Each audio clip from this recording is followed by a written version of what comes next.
of the Freelancer Codex podcast. Your host, Steven, and co-hosts Mike, Devon, and JD, all set.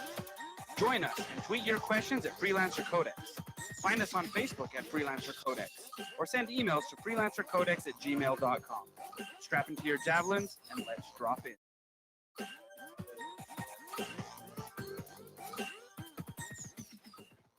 Welcome, freelancers, to episode 83 of the Freelancer Codex podcast. I am your host, Steve, along with my three co-hosts, back at it once again, Devon, Mike, and JD. And guys, I am excited to be with you. It has been 69 days since we've had early access to this game that we've been playing, 62 days since launch. And did you guys know that there's only 43 days until EA Play 2019? Whoop, whoop. And I tell you this because this is... I am guessing when we're going to get a pretty big dump. You know what? I mean, this could all change. Pretty big dump. But if you're going to take a big dump, you would do it at EA Play, right? And the porta potties that they have. Only if you're there in the early morning when they're fresh. Last time we were there. I mean, if you're trying to clear out the lines and lines of people at EA Play, dropping a dump in a porta potty would be the way to do it. Okay, so I say this because we're all going to be there. We're going to be headed out there. We're going to see, I'm hoping we're going to see the beginning of Act 2, hopefully by this time. In 43 days, it doesn't sound like a lot of time to be at the end of Act number 2, but maybe Act number 1, but maybe they send us a preview, right? So I'm excited for that. Couple things, we're just going to jump right into it because there's a lot to talk about with Anthem today. We've had a live stream. We've had the drop of the Sunken. We have had multiple posts by developers, which has been a surprise this week. So we're going to discuss that. We're going to discuss patch 1.1.0 that brought a lot of changes and a couple of issues that have popped up. So we're going to talk about all this stuff. Whenever you guys want to stop me, you guys say, hey, I want to talk about this thing, or if chat wants to jump in and say, hey, I want you guys to talk about this, we can do that. Just let us know. And if you have feedback for the show or you want to call in, you can send us emails at freelancercodex@gmail.com. You can send us a message or a voice message at 505-386-7917. And that's free long distance, I'm told. But who knows about that anymore? And guys, international? We have a new boss. It's free international, also long distance. I mean, I don't even know if that's a thing anymore. Remember when international plans were a thing? I don't. No one does. We have a new boss. Rain Bayek Grimson is a new patron of ours, and we are very appreciative of our patrons. They help facilitate a lot of the costs that go into making a podcast for hosting and all that fun stuff. And you know what? It actually does help us out a ton. So if you want to join them as our rank of boss in the rank of boss of this podcast, you can do that at patreon.com/freelancercodex. Or you can be like Rusted and just whenever he has a chance, just shoot us a couple bucks to help support us. Rusted's been very cool about that, helping out this show get to 83 episodes. So it's very exciting. Yeah. I want to discuss something with you guys. And have we started? I'm gonna... Where you been, Mike? Yeah, I mean, not even 9. It is 9:04 actually. Need a new watch. So, I mean, previously you're like dinner, whatever. You're like the guy that's like, let's start early. Okay, Just so whatever. JD, let me ask you a Thanks, question. guys. Appreciate you. No, Devon, let me ask you a question. No, No, I'm not going to ask you a question. No one should ask you anything. I'm going to talk about loot. Loot is the big topic still. This is the topic that's been going on for some time. Previously, we've talked about what we feel that the loot should be. We've talked about legendaries. What is the purpose? Are we chasing masterworks? Are we chasing legendaries? Are we chasing the inscriptions? Right now, I don't think that legendary chase is effective at all at keeping people playing the game. There's been a lot of talk about, you know what would happen if we increase the legendary drop rate? What if legendary contracts, legendary missions, strongholds guaranteed a legendary? And I posted a poll today and asked this question, and a lot of people came back and said, you know what? If we do that, people are going to stop playing because they have all the gear that they want, and they won't have anything to play for. Okay. And in my mind, I'm like, you know what? People have stopped playing because they're not getting gear, because the grind isn't fun. People have stopped playing for a lot of reasons. If I were to say, hey guys, there's guaranteed legendaries at these missions, like, would that make you guys stop playing the game? Would you like get 6 or 8 and just stop playing the game, JD? I mean, well, no, not at all. In my book, it's a little bit like Destiny, where yeah, like exotics had a different drop rate. Exotics, like some people just had no exotics, but the whole thing is that you could also do these exotic quest lines that, yeah, they took a long time. Yeah, they had some really intricate and strange steps that you had to fulfill certain conditions with certain amount of people doing certain things at a certain time, even down to like waiting for the certain daily mission. But the whole thing is that, yeah, eventually it was building towards something. And while you were building towards the end of that quest to get that exotic, there was a chance that during all that gameplay you could have gotten more exotics. I know for me, we've been mentioning it in the Discord. We've been mentioning it on the podcast here and there. But I'm at 140 hours, and I have 6 legendaries, and 4 of which were, no, 3 of which were basically like all in one weekend, and it was just insane. It was just insane. Right. And as we think of the legendaries, like we think that of that in Anthem as, you know what, this is what we're going for. Devon, I know when we were playing Destiny a ton, we were always like, man, it really sucks that we can only equip one exotic. Yep.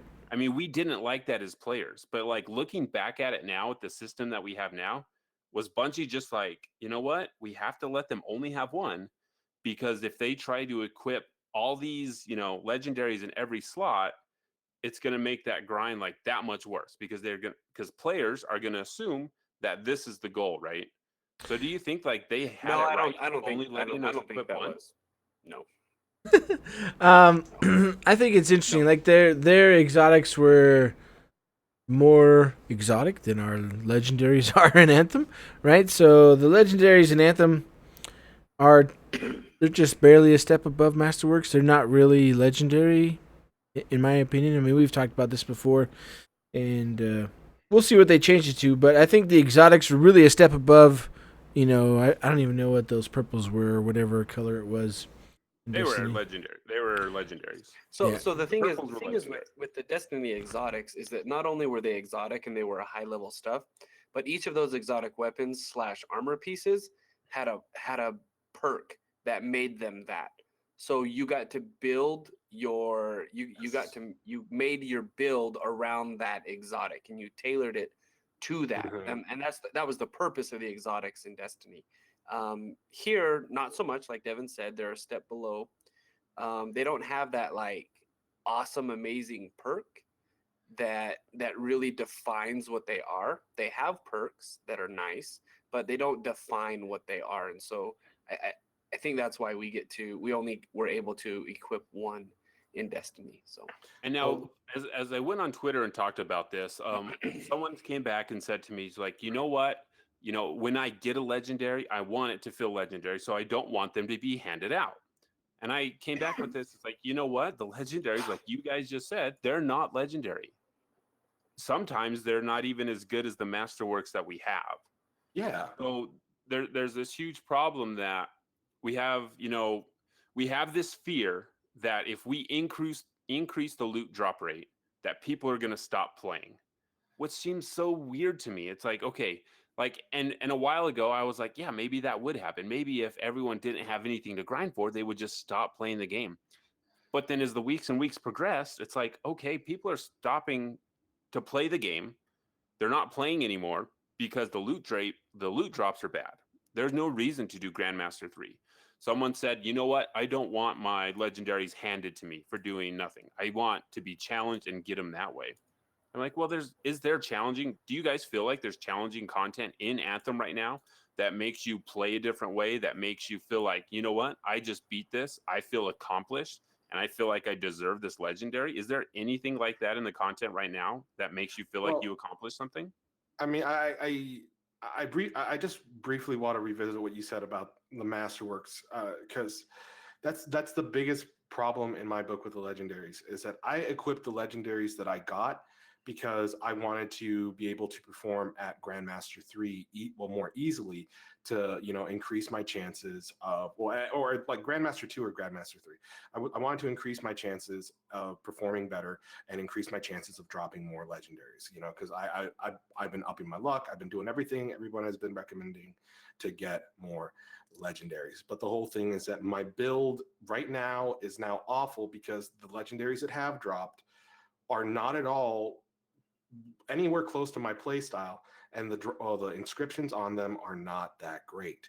The whole thing is that a lot of my masterwork equipment ends up being better and more conducive to my playstyle, and the inscriptions are much better. But the difference is that it's a difference in power level, and that difference in power level does make a small difference in gameplay. But the whole thing is that like I was able to like optimize my build by getting more and more masterworks, and I don't see that being an option with legendaries as they currently are, because you're just basically taking whatever you get, and the odds of you getting two of the same legendary are very low, or at least they feel they feel low to me. They feel low to me, and the whole thing is that like the inscriptions on the legendaries don't feel legendary. I think Will just put out a video either yesterday or this morning, your Anthem, where he basically suggested like maybe having legendaries have like a base minimum inscription level, depending on what Grandmaster level it drops from. Like having there be a bare minimum, because if you get a legendary with less than 25% anything, I feel like you might as well just stick with masterwork and just bear the consequences. Yeah. Yeah, I mean, we've talked about that quite a bit, right? That maybe adding another, instead of just the exact same text that's there for Masterworks, and somehow it's a legendary version, just because it has more inscriptions. Maybe it needs more in the base level, like you were saying, like another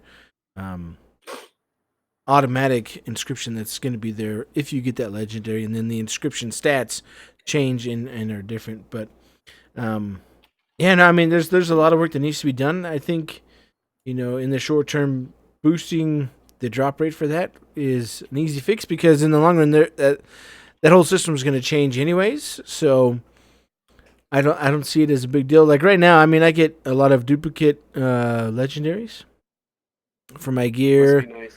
Yeah, It must be nice. I don't. But I don't want to. Just come and to me when you're done. okay. And I think there's a huge discrepancy with that between people that get them and people that don't get them. And one thing that someone came at me, this person was a streamer, plays 5 to 8 days a week. There's 8 days in his week. That said, you know what? I play. A lot of people come to me and they say this. I want, I think it should be people that earn them, right? They want to be able to say, I earned this. I got this. You didn't because you didn't put the time in. And I forgot what I was going to say, Devon.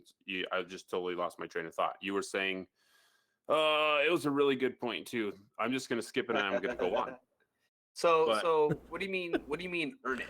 Like you have to earn it? Like was there idea that you get too many legendaries by not putting in as much time as I do? Was that the kind of where they were going? I posited the question: if you could do Grandmaster 1, 2, and 3, get a guaranteed legendary from running a legendary contract, mission, or stronghold, which one would you do more of? And they said, well, they shouldn't guarantee a legendary at Grandmaster 1. You should only guarantee a legendary at Grandmaster 3, because it's the hardest content, and people shouldn't be able to get these things by just showing up and playing the game.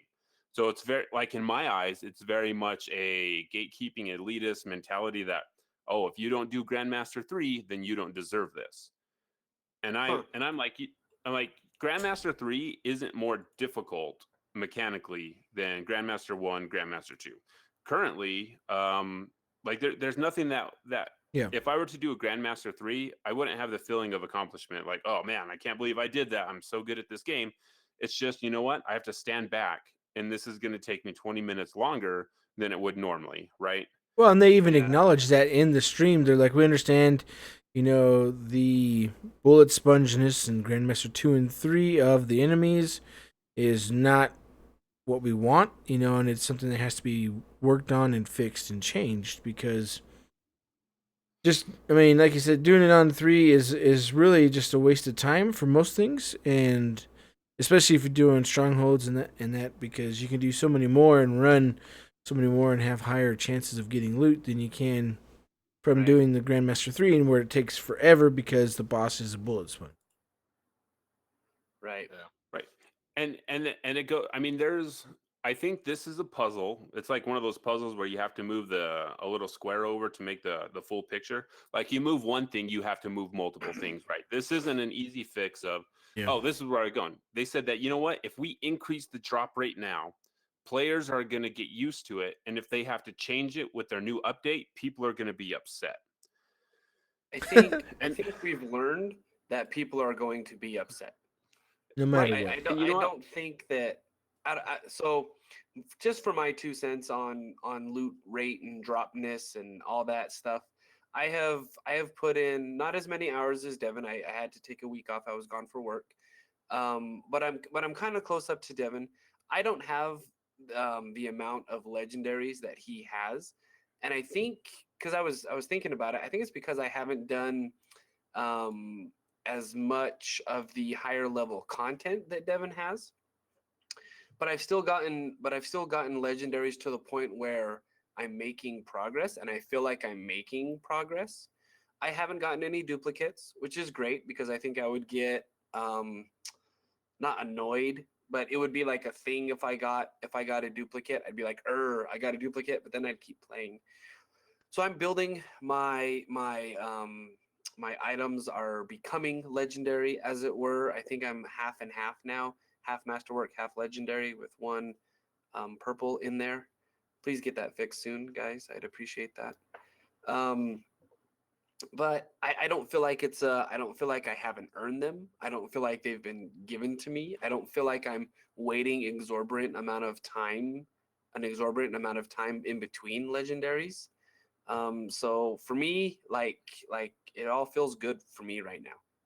So and well, that's my so 2 cents. I don't feel like I'm being taken advantage of. I don't feel like and I don't think they're taking advantage of us. My thought is Anthem is a looter shooter. It's an action looter shooter, right? right, Part of that is shooting things. Part of that is getting loot. right. Currently, you're not getting the loot. Devin, how often do you play on Grandmaster 3?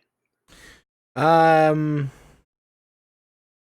when I'm by myself, I play a lot on free play, but I don't do anything else besides free play on Grandmaster 3. Because anything else is a waste of time. Right. So I play exclusively Grandmaster 2, not because I can't go up to 3. It's because, like Devin said, it's a waste of time. You can get through content quicker, and there's no perceptible improvement to drop rates when you go to Grandmaster 3. So all you're doing is wasting your time.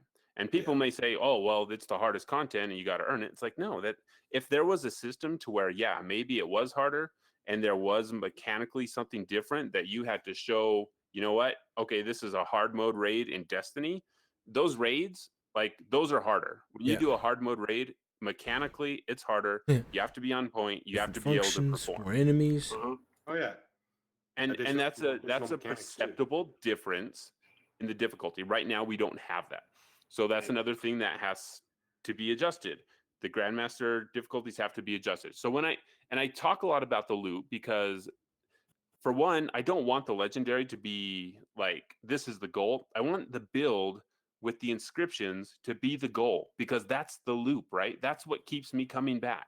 Okay, this legendary dropped with 3 of the inscriptions that I need. But if I want to push my build to the next level, I need it to have this critical inscription and I need it to have, this number. That keeps me playing. I don't just get 6 or 8, however many total items that we get. I don't get 12 of those legendaries of a, mixed bag of assortments that you go buy at the store when you get the candy that has all the nasty candy in it. You don't just stop after that. It's like, oh, I got 12 of them. I guess I'm done. That's a weird idea to me. It's like, why would you stop there? I played Diablo for hundreds of hours because you know what? This Thunder Fury, I know I can get a better roll on it. I know if I get another one, it's going to be better. It's like, okay, I guess I'm done because I got it. It's just a weird idea that we're like gatekeeping. It's like, oh, you didn't put in the time. You're not doing Grandmaster 3, so you don't deserve a legendary. That's just a weird mentality to take. Like, to say that people would leave because of this, like the exact opposite is, or if we made that change, people would leave. People have left because there is no gear that they're getting. They're not feeling like they're progressing. We have people that haven't hit legendary or haven't gotten legendaries in 3 weeks of playtime. I mean, these might be people that are hardcore. We've got hardcore people that, yeah, they probably have more because they've put in, hundreds of more hours because they're streaming it 8 days a week. But we have normal people that have jobs and have other responsibilities that if they're not feeling like they're progressing in a game after 3 weeks, they're going to drop it and they're going to go play something else. So you can either change it now, where we're kind of like at an all-time low of player morale, of developer morale, I'm sure. Why would you not do something to increase that? Why are you going to let us kick against the pricks that, you know what? Nothing is changing, but we're going to keep going in there hoping that somehow it'll change. We got zero talk of loot in the 1.10 patch, zero talk of it during the stream, except to say that go look at the patch notes. So I guess I'm just super frustrated that nothing is changing after all this time, where the whole entirety of the player base is saying one word and it's loot. Yeah, I think they mentioned it in the patch notes where it's basically like they right now to change the system, they have to make a big change, right? And so they're doing all they can with the small incremental patches and changes right now until they can get that big stuff implemented. So, I don't know. I mean, they're in a hard spot because it does take time to redo these systems that unfortunately they didn't have time to fully flesh out and get all the way in there. They talked about Diablo as a reference. We've talked about Diablo for years, being a reference and all the things that they could do. And there's so many systems in there they can use. Resembles it. Yeah, no, and it resembles Diablo. I can understand, like in Diablo, there's if you want the ancient what are they called? The ancient legendaries? Yeah. So you have to get to a certain level. Like you have to equip your gear, you have to get all the best stuff to beat like level 70. I can't even think of the word right now. Greater Rift, yeah. And so, but then you have a chance of starting to drop that stuff. So I can understand. Okay, you have really good versions of loot that drop, but you have to get your character a certain level, and you have to keep playing and playing and playing until you can beat content at a certain level, and then you can start getting the drops for the higher stuff. But that also includes like being able to reroll stats and more systems than we have in place. So there's a lot of great systems they can pull from, and a lot of things that they could implement, and it's just going to take time. And I mean, on the one hand, if they implement it and like you said, people get used to it, that's fine. I think that wouldn't be a problem, because when they say, okay, that old loot system is now completely gone. This is our whole new loot system, so drop rates are going to be different. Things are all going to be different. So there's an easy way to explain, okay, what was happening before was for player enjoyment because of the system that was in place. And now we have a whole new system, and this is what's in its place. And so things are going to be different while you guys are playing, and that's something you need to be aware of. So if they were just upfront about it, when they changed it, I don't see it as an issue, or it shouldn't be an issue. Right. They've got community managers. They can put out a video. Mm-hmm. It doesn't need to be a live stream. Put out a video, say these are the changes, this is what it's going to be. I mean, and then go from there. Like if you want to focus on a build, you have to be able to put those pieces together. And right now you cannot put any pieces together in the game. And Rand. Mike, will you talk about patch 1.1.0, please? We'll talk about the patch that dropped on Tuesday. We highlighted a couple of the things here that we wanted to talk about, some of the big changes. There are a lot of changes in this patch. I suggest you go read it. Some of them are kind of cool. Some of them are just number changes. But I highlighted a couple of the important ones here. So, Mike, you want to take us through a couple of these, please? So here are some of the patch notes from 1.1.0 that Steven finds important. And if Steven finds them important, we here at the show find them important, because Steven's the one that updates this document, and we appreciate him for all that he does. We have, well, not we, I say we. What is the pronoun that I'm going to use here? Let's just do it this way. The collective. Anthem has added the ability to access the forge during missions, strongholds, and free play. You can now change your gear without having to return to the fort or the launch bay. I, for one, am glad of this change. I think it makes sense. Others find it really, really odd and want the lore behind it, which is cool, I guess. But Steve. whatever. Like Whatever. real I'm, pocket I, collectors I, now. I really want to talk about this. I Okay. know you do, but I'm not gonna let you because you've ranted enough, and we need to be in a happy place. And we're like -10 right now on our show's homeostatic, um, Oh. From whatever it is. Anyway, so Steve, you can have like a couple seconds to talk about it. Okay. Cameron And we're Dayton went done. on We're to gonna Twitter. move on to added. The ability has been added to select contracts from the start of the expedition screen rather than going to the individual contract boards in Fort Tarsis or the launch bay, which again is saving a step, saving a screen. I think it's a step in the right direction to be able to do that. If you don't want to go into the fort and talk to everybody that you have to talk to and walk around, it's a thing. For those of you who still want to go into the fort and do that, by all means, go do that. Steve likes to say, you do you. So go ahead and do it. Number 3 here, added the ability to launch a new mission from the end of expedition screen without having to return to Fort Tarsis or the launch bay. Again, great fix.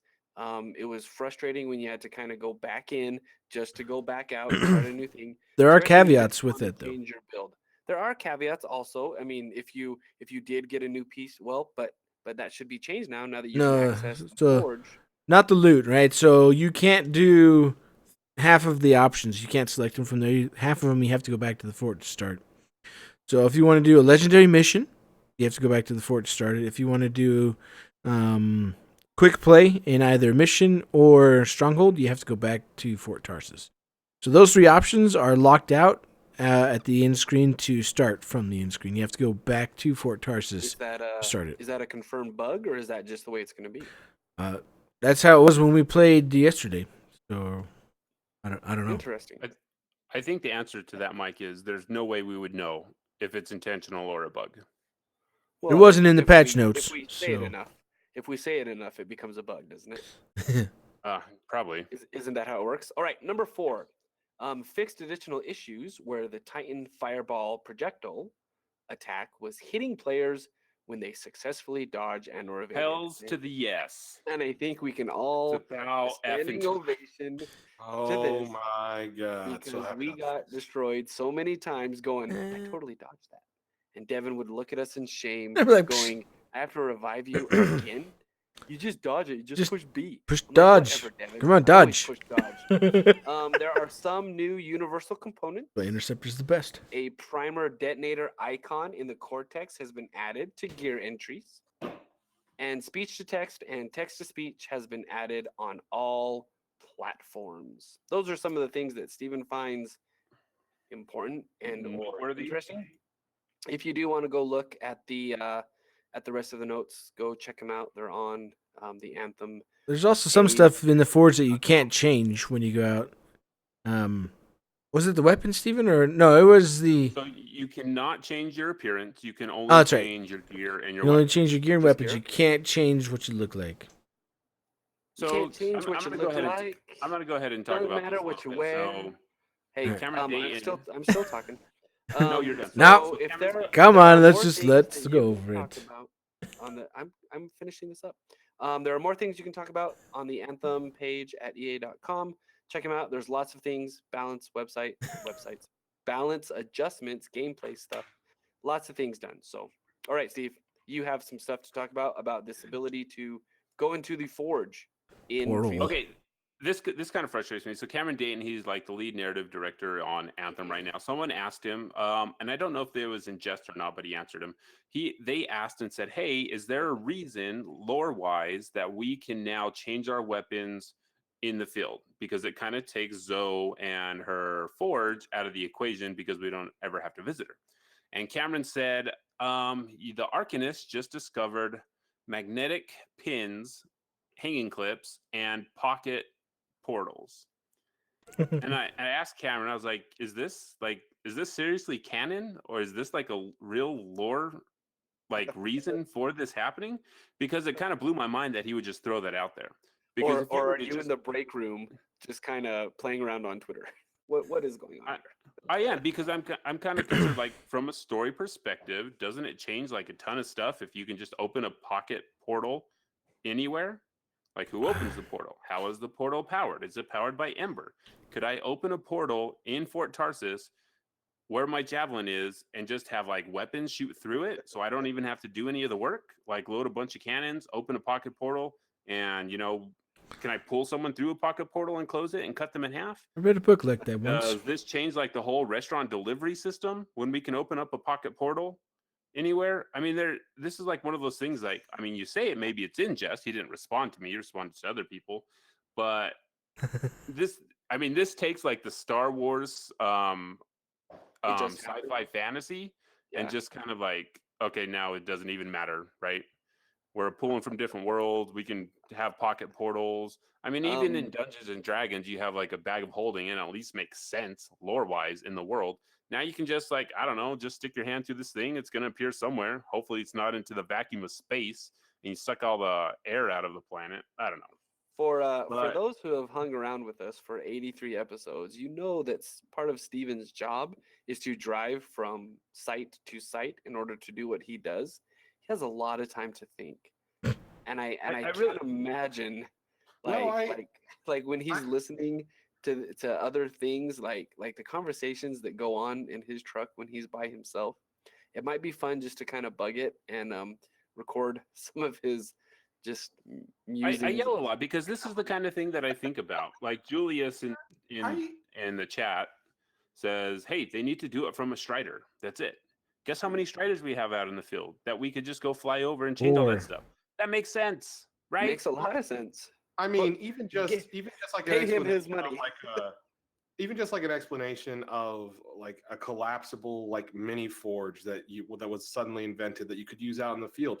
That feels more plausible to me than this. Like, I get what you're saying, Steve. It's a really weird like world-breaking piece of lore that he just dropped in there, where it would, like, it's the kind of stuff that, like, if they had it in the story, it's kind of like if you put cell phones like into a show like Seinfeld, none of the problems would happen if they had cell phones. So I mean, the Dominion, the Scar, they can all use portals. For some reason, we can't until now. We can use the Apple equivalent of a pocket portal, right? Who activates that? If you like accidentally step into a pocket portal and your foot goes through it, and anyway, I'm done. I think we have For me, this rabbit down the hole. When you were tweeting, I was like, "Cause video game." That's why we can open it. Cause video game. Yeah. And that's what I was. That was my whole thing of why did that happen, and I was like, because it's a video game. And that's fine. It is a BioWare game, though, where they like to explain. I know, but they could flesh out the lore better before they just drop something. They definitely could have thought it out a little bit. Like I said, there were more. I feel like there are better alternatives out there that they could have used instead of something that is really overreaching in terms of the logic of the narrative that they built so far. Like, it's breaking the rules of its universe, I feel like.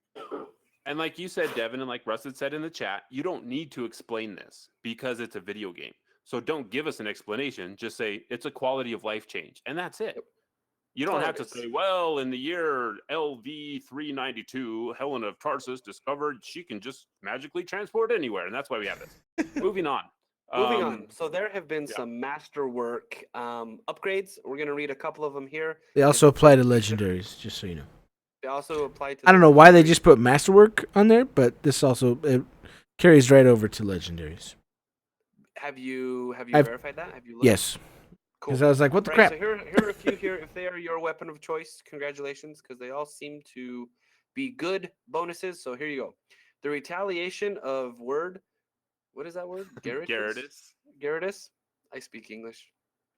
The retaliation of Garrotus, which is a trajector machine pistol, bonus has increased from 200% to 400%. That sounds good.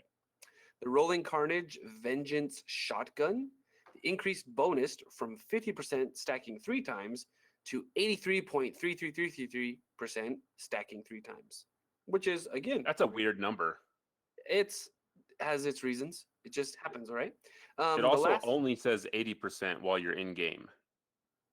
Hey, So I don't know if don't this worry is too much about specifics, okay?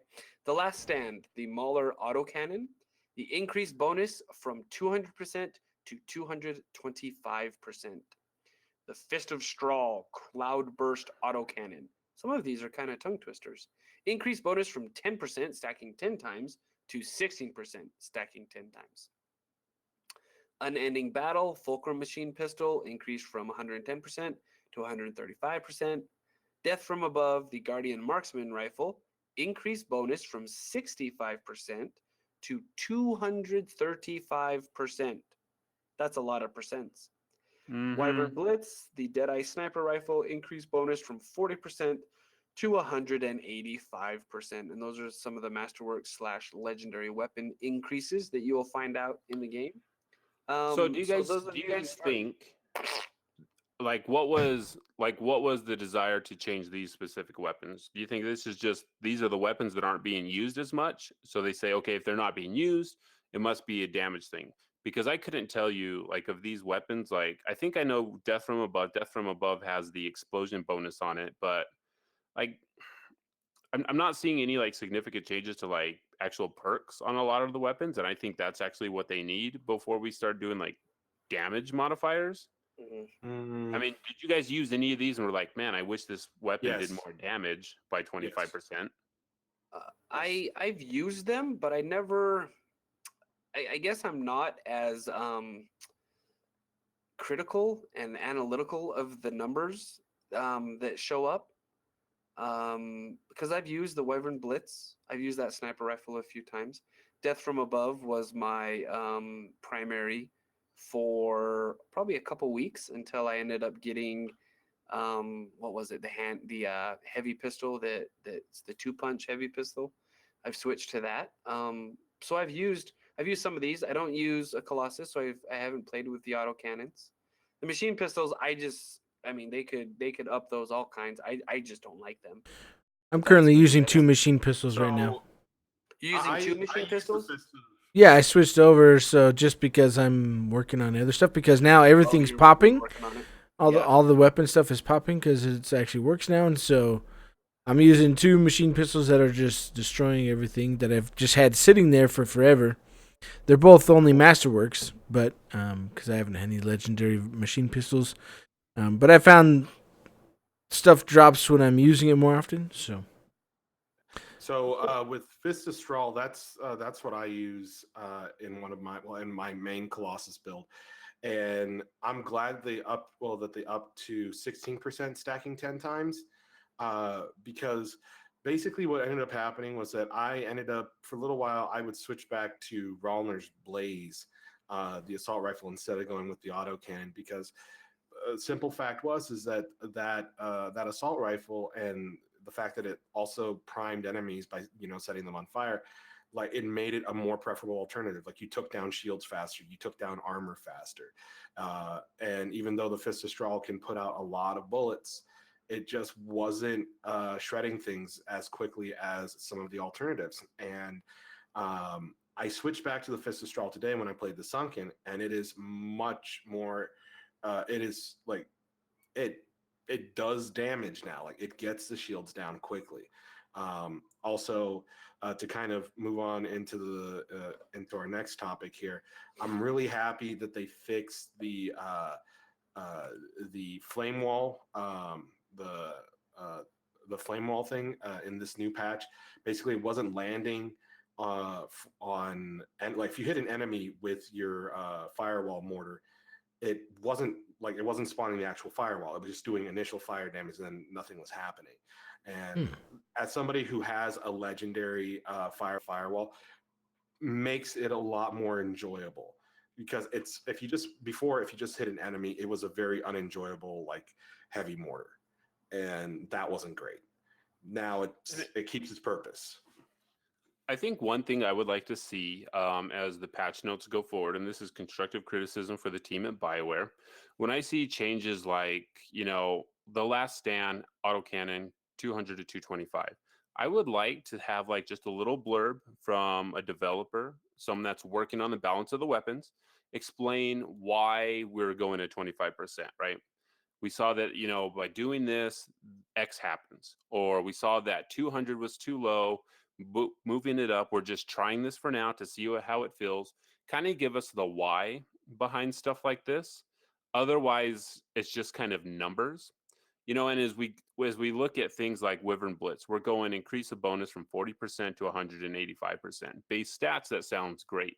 But then what happens when you start rolling them that have, plus 300% damage on them? Then are you like overextending that? Because you're adding that inscription to it, which would be a great inscription to get on a legendary weapon. But what does it do then? I don't know how they're testing these. I imagine that this might be something that's going to happen when we get the what do they call it? The PFE, the player Yeah. feedback environment. Mm-hmm. I Blizzard does this when they. Before you go on, Steve, I'm going to say no. We don't need the explanations. I don't. I don't think we need those. That's just no. I'm gonna second that. Sorry, man. Like what's the purpose? Like, what do you want out of it? Because he wants to know. Well, I understand that, but then you start playing. Then the game isn't your own.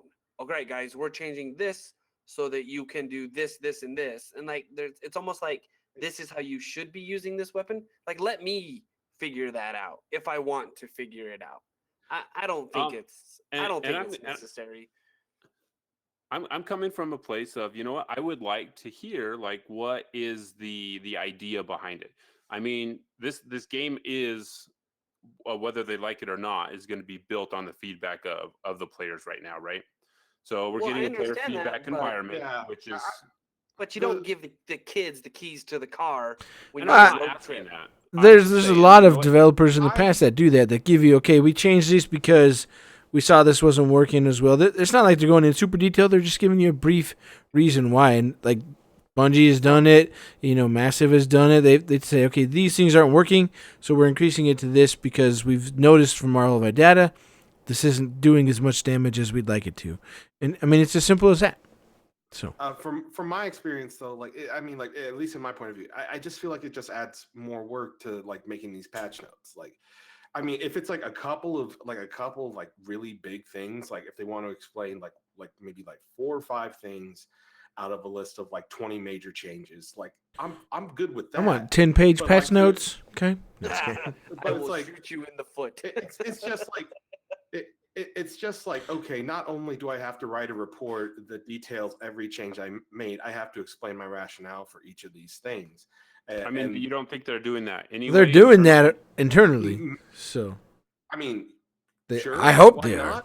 But the whole thing is that, like, I mean, like, aside from like hardcore players like us and some of our listeners and things like that, like if you have like a 15, 16, 17 page pages of patch notes, like it's very unlikely, like it's a lot of extra effort for something that not everybody is going to read. But them game changers got to eat that up, put them videos out. It's not an efficient use of effort in comparison to the amount of time that it takes. I would disagree with you. I mean, like playing World of Warcraft patch notes, where those would go on for like, you could spend a whole day reading patch notes for that game, just because. I mean, this would be something like you said, JD. A lot of people may not care, but for people that are invested in the game, I would love to know why.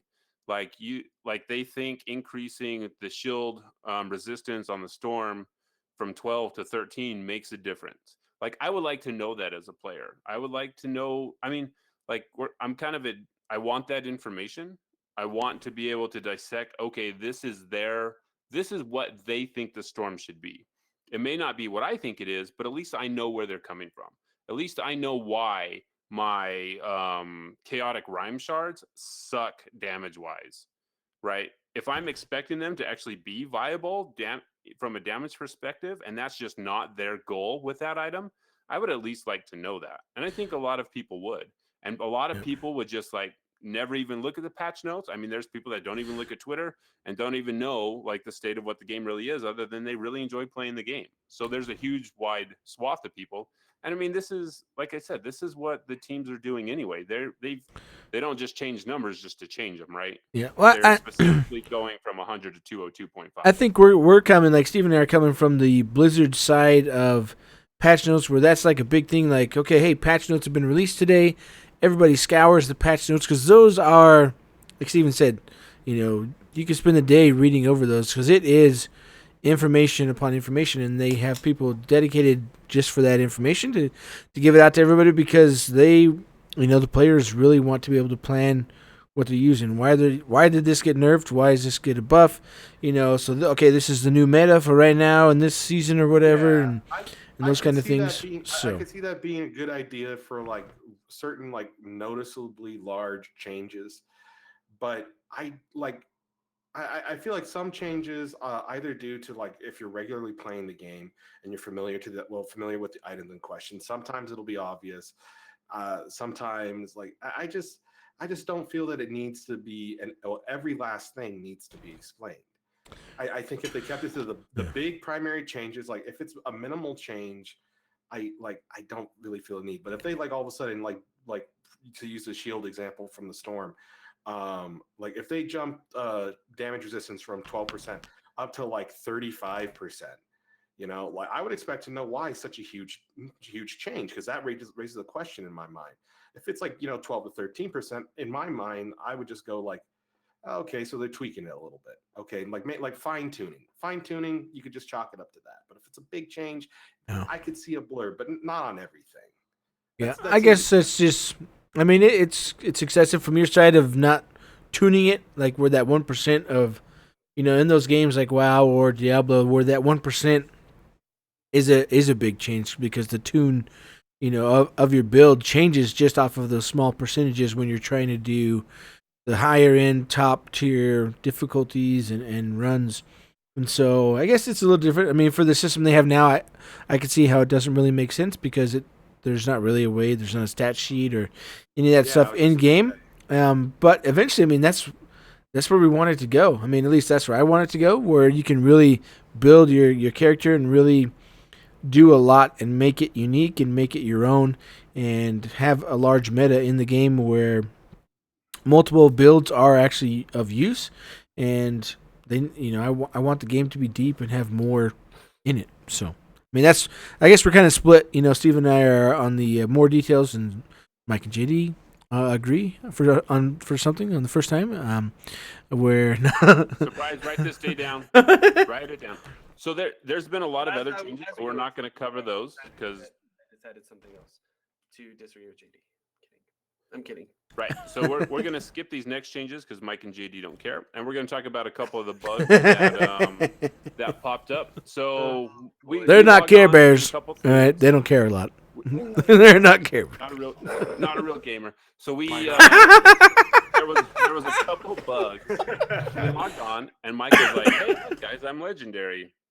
Yeah. Turns out, Mike, you're not legendary. You're not legendary. There's some weird reason that visually our gear score is not. Sorry, I've got something like stuck in my throat here. Devon, you're gonna have to explain while I clear this out. Yeah, so they have a visual bug for two different things where just pretty much everybody on my friends list is a legendary ranger, even if they're like 400. And so it's just something that's a known issue. They've got it on their report on their website where they, you can go to the forums and submit bug reports and stuff. It's a known issue, just like the gear score and information. So that one's a little tricky because it's not specified whether it actually makes a difference. So like we were looking at our gear score and our items. Okay, yeah. Well, I mean, when we were testing it, it didn't. But there's a lot of items to test, so we didn't really go through everything. But because like our gear was dropping from like thousands down to like 15, and so we're like, what the heck is going on? Our damage, like one of my weapons had 4 damage, and it was a legendary weapon. I was like, pretty sure that's not correct. Explain that in the patch notes. Yeah. So, but that's in the known issues. Pages on that. That's a read I want to read. Yeah, it's more stuff to read. It's a known issue. Give us more stuff to read. Please. We want all the deets. All right, all the details. But so I mean, there's a visual bugs. No, I'm done with that. Tell us why pocket portals open up.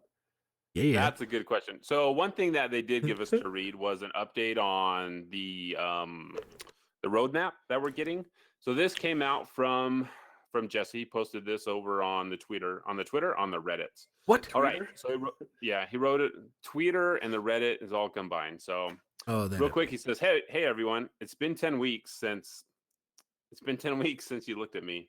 Since the early access release of Anthem, while we have been quiet publicly, we have been hard at work in the background and wanted to provide an update on the state of the game." So they released this and everyone flipped the F out because they said early access release and they thought that meant that this game is still in early access. Whatever, reading comprehension, people. The past 10 weeks have gone by. These are kind of the updates that they're going to do. Patch 1.1.0, we talked about that. So Act 1 calendar, they're going to have to delay some stuff. They're going to delay the mastery system, the guilds, the legendary missions phase 2, the legendary stronghold challenge, the leaderboards, some of the free play events, and Cataclysm. Pretty much they're delaying everything from this April and month May. except for the sunken into next month, or we don't know exactly when, but it's going to be delayed until it's ready. They anticipated being able to get all this out because of the amount of bugs and other issues. They focused on those first, which is probably a good idea to get those fixed before you start introducing other things that could break stuff. So all that stuff's being delayed. The Cataclysm, we don't know when it's going to come out. They're going to tell us more in May. That's probably going to, I don't know if that's going to be something that they're going to feature EA Play 2019 or not, but that's going to be delayed.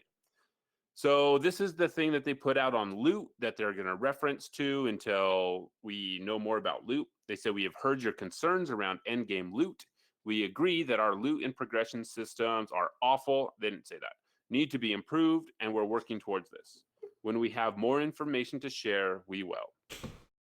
Which I don't know of a better way that they could have done this. Maybe just like post this multiple times a day so people don't miss it. And then communication. They say a lesson we have learned is that we've been talking about things too early. There are so many factors that can cause us to pivot on our plans, whether it's bugs and stability issues, player feedback, or complications with the feature that require us to make more time to deliver it. Our goal is to tell you about new content and features once the work is closer to being done. At the same time, we want to provide more ways to get your feedback and for you to tell us what you think is fun or not fun. To facilitate this, we plan to introduce a player feedback environment, a PFE, an opportunity to get your feedback before we go live with major features, in the short term for PC only.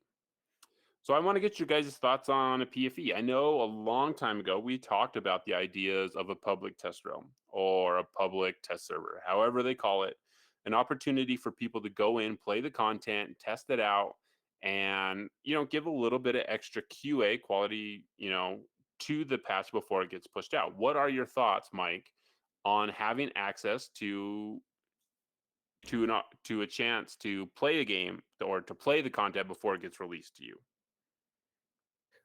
It always gives the opportunity to definitely help out something that you are passionate in helping out, and hopefully it puts a lot on players, and sometimes players aren't the best example of how people should act in general. But I'm not going to focus on that part. I'm going to focus on this could be a great way to really put the game in a good spot.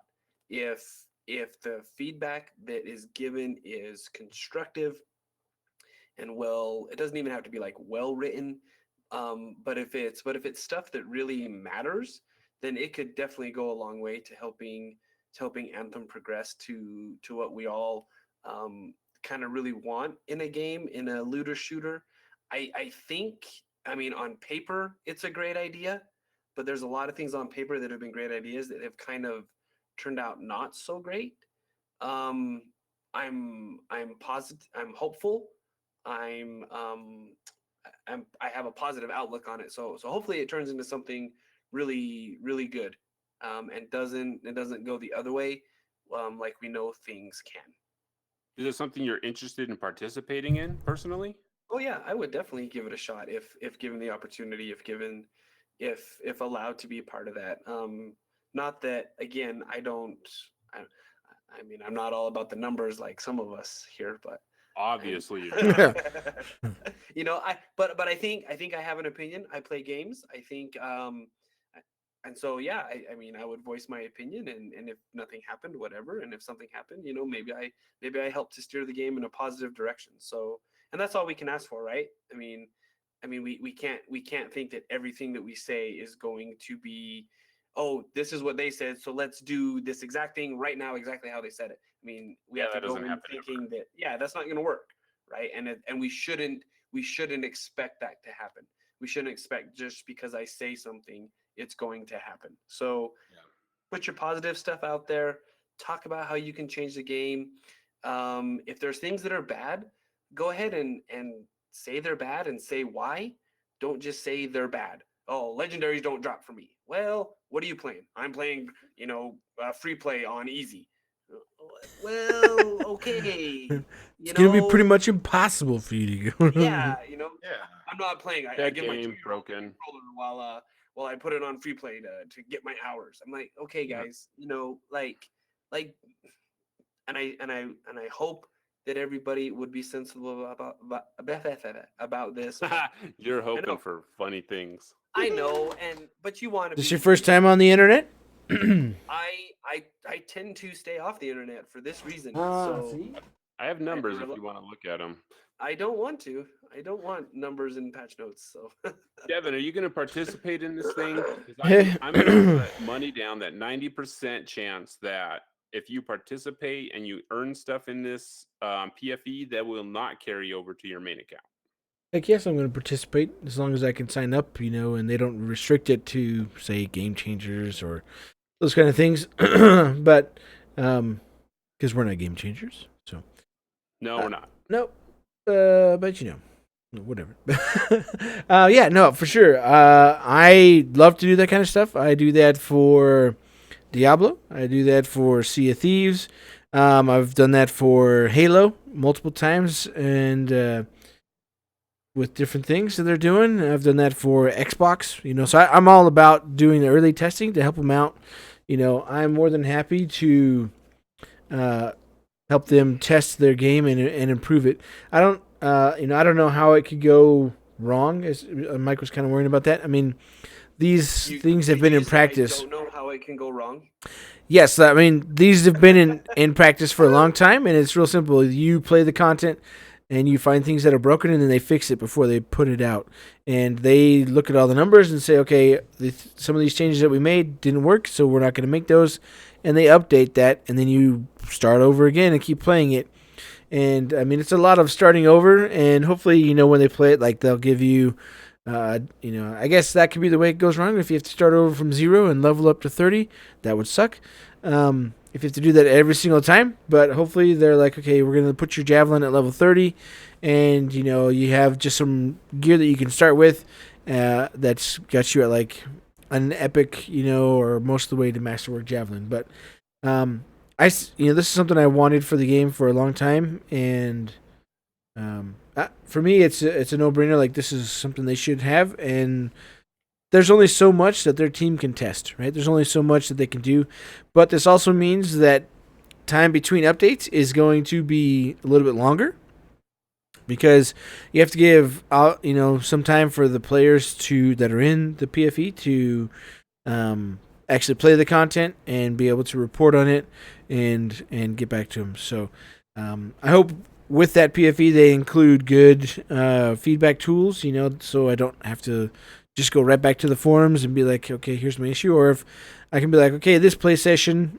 these are the issues and what did you experience? And they look at all the data and then we can point out any bugs and stuff. I really liked the Sea of Thieves. They send you information and questionnaires, and after each playtime, they have specific playtimes for what they're doing, but it's going to be a little bit different, as far as Anthem, I'm guessing. But there's lots of ways they can go, so we'll see. Yeah, it'll be interesting to see who they let in. All right, so this week we had a stream. This was the stream that got canceled last week because someone cut a cable. giant Mike. fiber cable. I imagine these cables are like 1 foot thick, just full of like light and electricity. So that was very dangerous for that person that accidentally cut that. So I want to get a feel of the room. How many of you watched the stream? I did. Cricket. I JD, you did not? I started to watch it because The yes or no answer, JD. Well, I watched like the first 10 minutes. I watched, but then like honestly, the Twitch chat got so toxic. You watch it with the chat on? I just do full screen, bro. I mean, I was watching it on my phone, and I didn't know how to get the chat off of my phone. And Turn the phone sideways. Yeah, I was just kind of like, okay, you know what? Like, I don't really want to deal with this right now, and I just haven't gone back to watch it. So I understand. Mike, did you watch it? No. I Okay. missed it. I was at work. So, just real quick, high level stuff. This was a stream solely focused on the design and the philosophy of the Sunken, which is a super cool idea. I think it would be cool if they released videos that covered the design philosophy of the whole game, that got to showcase the developers that worked on this stuff, that got to work on the sound, got to work on environmental design. The Sunken has some of the coolest looking environments that we have. It's my favorite stronghold easily. I'm not saying that the others are bad, but this one is just so different from what we've seen that I don't mind going into this stronghold, because I think the play area is very fun to fly around in. It has some cool visual things to it, and I think the layout of the rooms are really well done. They streamed this, and I think they made a grave mistake by streaming this and deciding not to focus on any of the issues that the chat had.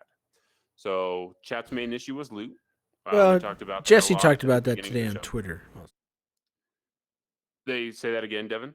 So Jesse he put like a 9 or so tweet, thread going and about that kind of stuff, and he wants to talk about that, but there's some things that they're in flux, like the loot, that he just can't talk about right now because it's in flux. And he specifically mentions that, like, I'm trying to pull up questions that have to do with what we're able to talk about on the stream, and it was really hard.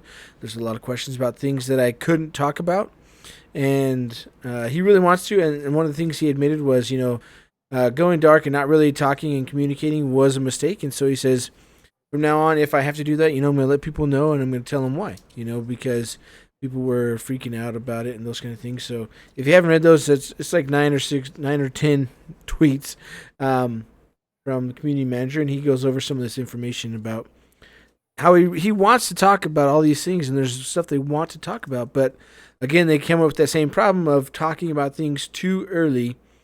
And so then there became more issues because they talked about it, and then things didn't work out, and then there was more issues because people were like, well, you already told us about this, and none of this is happening.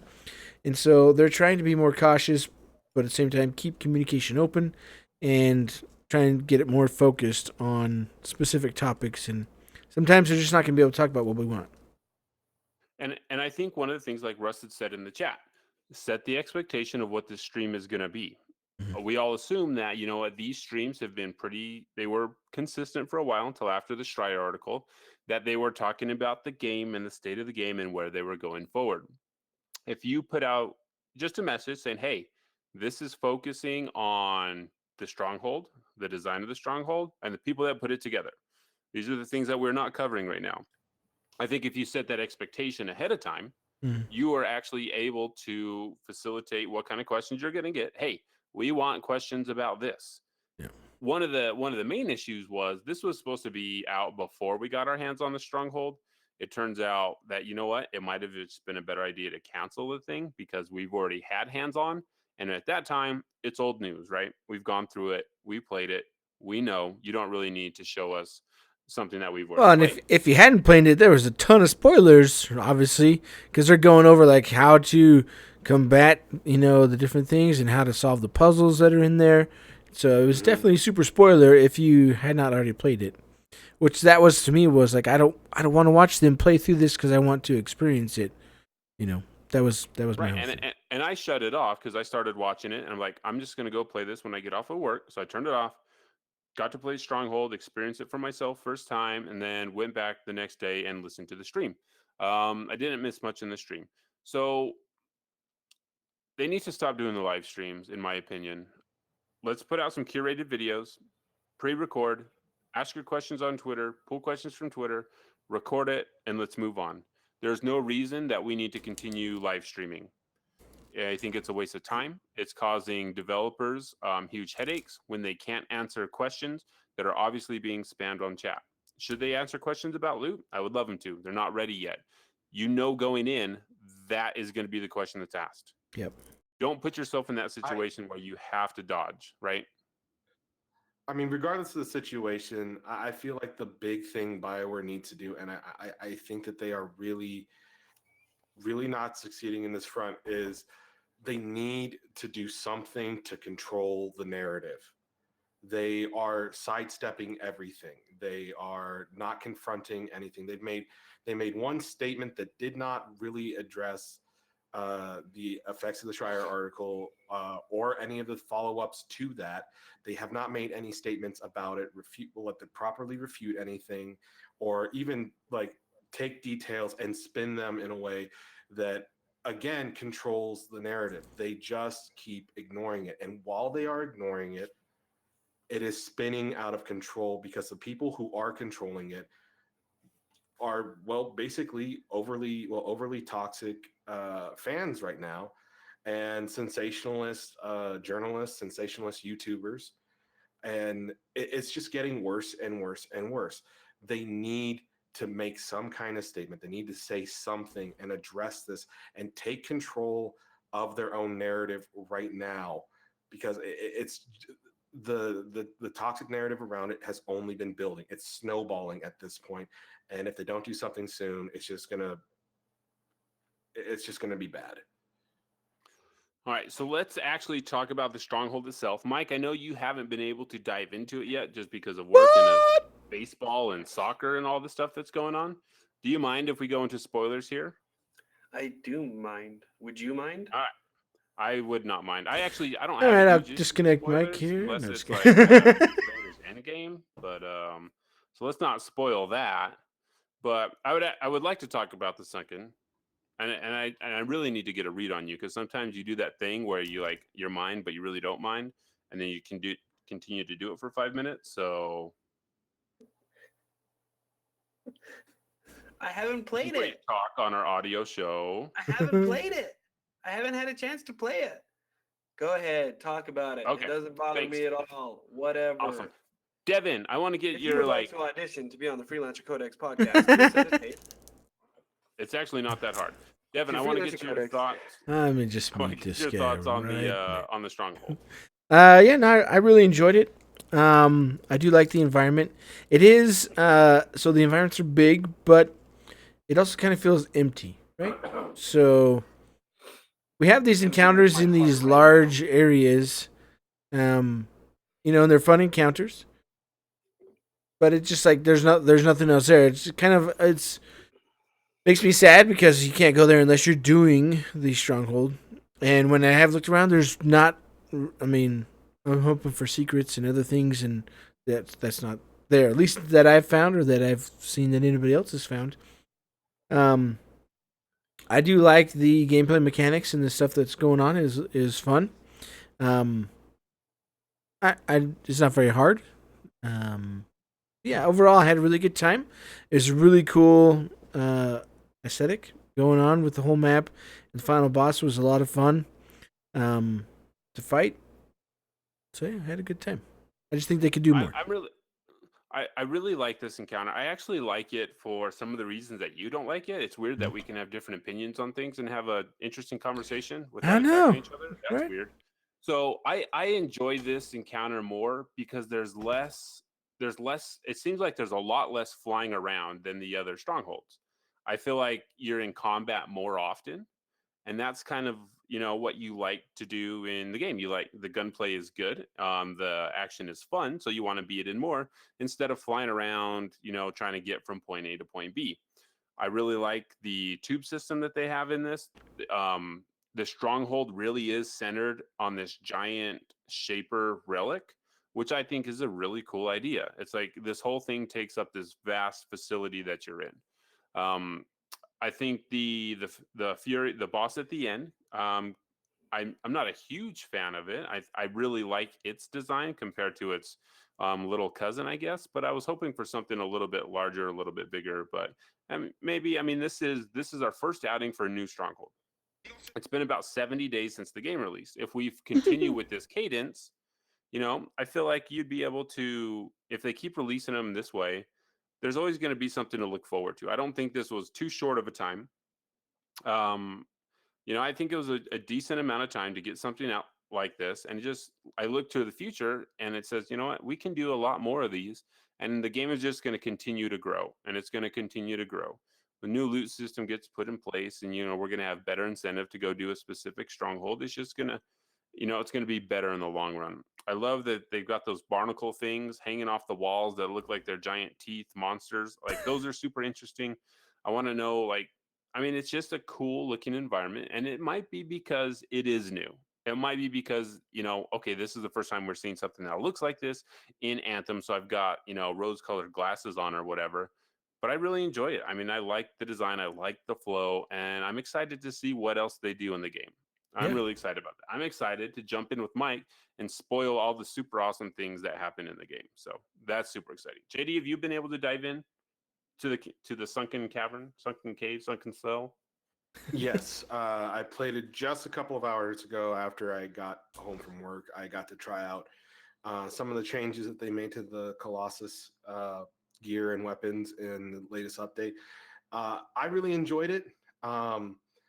I was playing on Grandmaster 1 because I really just wanted to experience it kind of quickly. Just in case, because it's new. I wanted to kind of get an idea of what it was like before I start upping the difficulty and really challenging myself. But that being said, it was kind of a fast experience. I do agree that there seemed to be more combat encounters than other strongholds, but I really liked how different it was. I liked the I'm just a big fan of anything aquatic. I've said on the show before that my favorite DC hero is Aquaman, unironically. And yeah, any kind of especially the setting for the final battle there it's just awesome. It just feels good. It was such a unique and nice change from some of the other environments that we've seen in Anthem, especially since it kind of gave that kind of beach feel almost. I just really enjoyed it, and I liked the boss fight too. I heard people complaining about that before I played the Stronghold, and I didn't have any problem with it, so I don't know what they're on about, but hey, it's the internet. Very cool. I think we're going to end the show with an email from one of our bosses, patron Gareth. Mike, will you read this email from Gareth, please? You guys are so lame. Just kidding. It doesn't say that. Hey, guys. That's the end of the email. Still loving the podcast. It's my number 2 listen right now, behind the Crate and Crowbar, but way ahead of the other 10 I listen to on my weekly commute. I actually downloaded Crate and Crowbar, and it's a good podcast. I enjoyed it. Is it? I'm going to interrupt you as many times as I can, Mike. So just FYI. One question I had for you is, do you think Anthem would have reviewed differently if the expectation and description was different? For example, imagine Anthem was released as a shorter 2-hour BioWare game, but with the option of co-op for missions. To give them a break, let's say you start with the state it's in now. For me, it makes a fantastic single-player game with great acting, with a few oddities, and awesome gameplay, especially compared to the Mass Effect series. Add to that a co-op fun, which lets you mess about and redo missions with friends. This way, anything they add is a bonus to add longevity and not a failure for endgame. What do you think? Keep up the great work. JD, we'll let you go first, and then we'll all compile our thoughts on this. Personally, I would like this. Not all of it. I don't think it should be released as a shorter 2-hour BioWare game. I do think a lot of what he suggests in this email really just comes across as some of the things that they should have done in regards to the narrative and Anthem. The co-op, the co-op should have extended the cutscenes. It's very much not there. Honestly, the ability to freely redo missions would have been amazing. Almost every every Mass Effect game has a new game plus mode. I would like to see a new game plus mode in Anthem where you keep all your gear, you keep your javelins and everything like that, but you're able to play through the story again and see different choices, because that was like the big thing, is that like I didn't want to go through leveling up everything all over again in Mass Effect or in Dragon Age, although that's not quite new game plus. It's something similar though. I would have liked to. I do agree. It's a fantastic single player game. It has some really great acting in it. I have major concerns and problems with how they handled Act 2 of the Critical Path. And the gameplay is better than any other BioWare game that's come before. But I would like being able to redo the missions with friends and actually have your friends make some of the decisions and participate in the cutscenes like they did in Star Wars: The Old Republic. I feel like that would have been a really good way to add longevity to the game, because it's like I would love to experience like the story again, but like with my friends. Like I have somebody, like have one of my party members like all of a sudden like make a crazy decision like the way you could do in Star Wars: The Old Republic. So I guess it's just a lot of wishful thinking that I agree with. I agree with quite a bit. Devon, do you have thoughts? Do you have feelings or emotions you can't explain? I mean, I've put close to 300 hours into Anthem, so I mean, for a 2 hour game, I mean that's a lot of hours. But yeah, no, I think I don't know if it would work in shorter things. I guess if it was just story, sure. I mean, because it took me 3 days, or we started what on a Friday? On When a did we Friday, start? I think. Yeah, we started on a Friday, and I didn't finish with the critical path until Monday afternoon. Granted, I wasn't just doing the critical path, but I was doing everything else that was going along with it. So there was a lot of stuff in there.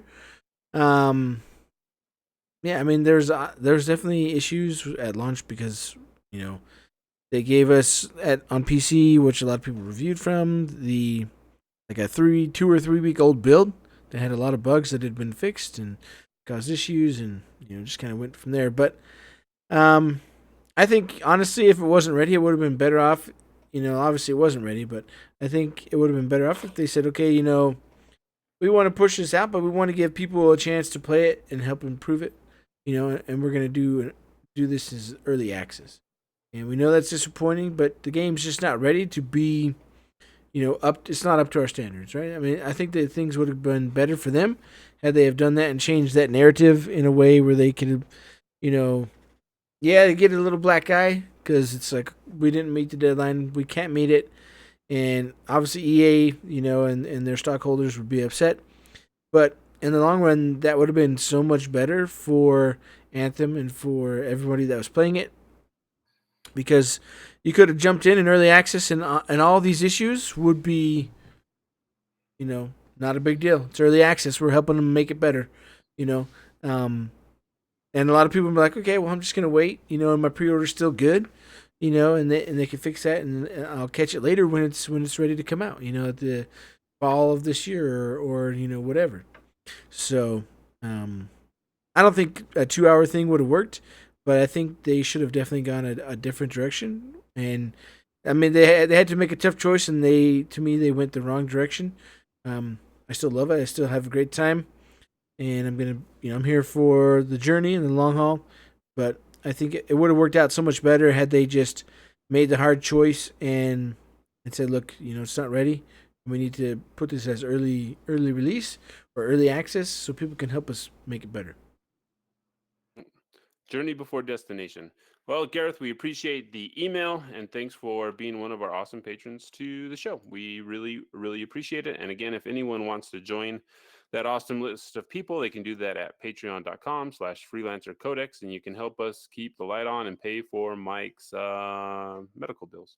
His head habit. Until next time, freelancers, we really appreciate you all sticking with us through the show. I mean, this is something that we all enjoy the game. We love the game. Sometimes it's hard being the person that has to defend it constantly against people that don't really care about it. And sometimes you just feel like you have to defend your honor, I guess.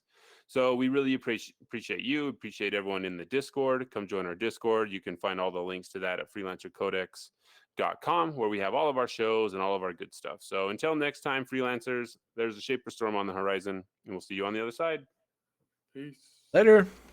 Bye. Thanks for listening. You can find us on Twitter at Freelancer Codex, on Facebook at Freelancer Codex, or through email at freelancercodex@gmail.com. Join the Discord through the link provided at freelancercodex.com.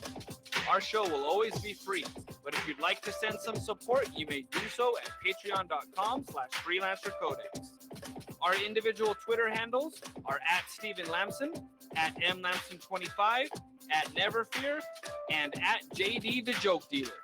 Freelancers, it's time to get to work.